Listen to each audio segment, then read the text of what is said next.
নীতির কেন্দ্রবিন্দু। এইবার আসি সেই মানুষটার কাছে যাকে এই গল্পের আসল ভিলেন বলা হচ্ছে। তানভীর মাহমুদ ব্রাহ্মণবাড়িয়ার ছেলে।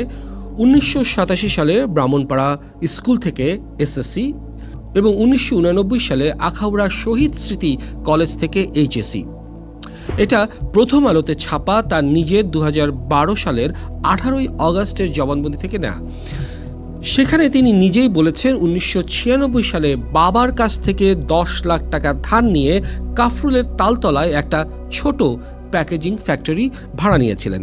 মাসে 5,000 টাকা ভাড়া, অ্যাডভান্স 25,000 টাকা, এইটুকুই।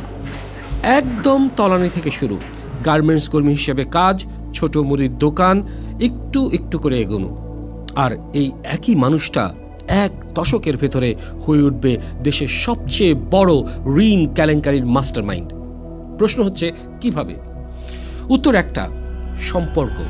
2004-2005 সালের দিকে তানভীর সেই শেরাটন শাখায় হলমার্ক প্যাকেজিংয়ের অ্যাকাউন্ট খুললেন। প্রথমে ছোটোখাটো লেনদেন হতো। 2008 সাল নাগাদ গার্মেন্টস ব্যবসা বাড়ছে।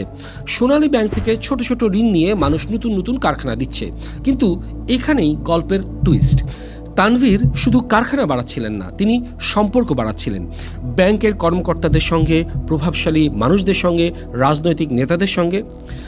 বাংলা দৈনিক যুগান্তরের একটা রিপোর্টের ভিত্তিতে, যেটা পরবর্তীতে বিজনেস ইন্সপেকশন বিডির 2022 সালের জুলাইয়ের একটি প্রতিবেদনও এসেছিল, অভিযোগ আছে যে তানভীর বিভিন্ন কর্মকর্তার নেতাদের 30টিরও বেশি বিলাসবহুল গাড়ি উপহার দিয়েছিলেন।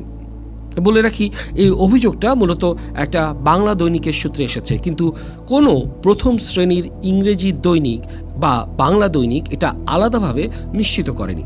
এবার আসি যেটা প্রমাণিত, সেটা আরও ভয়াবহ। 2012 সালের 14 আগস্ট দ্য ডেইলি স্টার প্রথম একটা রিপোর্ট ছাপায়, যেখানে বাংলাদেশ ব্যাংকের নিজস্ব ইন্সপেকশন রিপোর্ট থেকে বেরিয়ে আসে 2010 থেকে 2012 সালের মে মাসের ভেতরে সোনালী ব্যাংকের সেই একটা শাখা থেকে হলমার্ক গ্রুপ এবং তাদের সঙ্গে আরও 5টা company, TN brothers, paragon group, Nakshiknit, DN sports, Khanjahan Ali, মোট 6টা কোম্পানিকে দেওয়া হয়েছিল 3,547 কোটি টাকা ঋণ। এর মধ্যে শুধু হলমার্কের ভাগে ছিল 2,686 কোটি টাকা। 3,547 কোটি টাকা। সেই সময়ের পদ্মা সেতুর মোট খরচ ধরা হয়েছিল প্রায় 2.9 বিলিয়ন মার্কিন ডলার।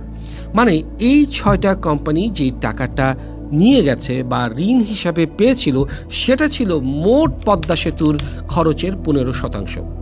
একটা পদ্মা সেতুর 15 ভাগের 1 ভাগ টাকা এক ব্যাংকের শাখা থেকে ভুয়া কাগজে বেরিয়ে গেল। এবার আসি সবচেয়ে গুরুত্ব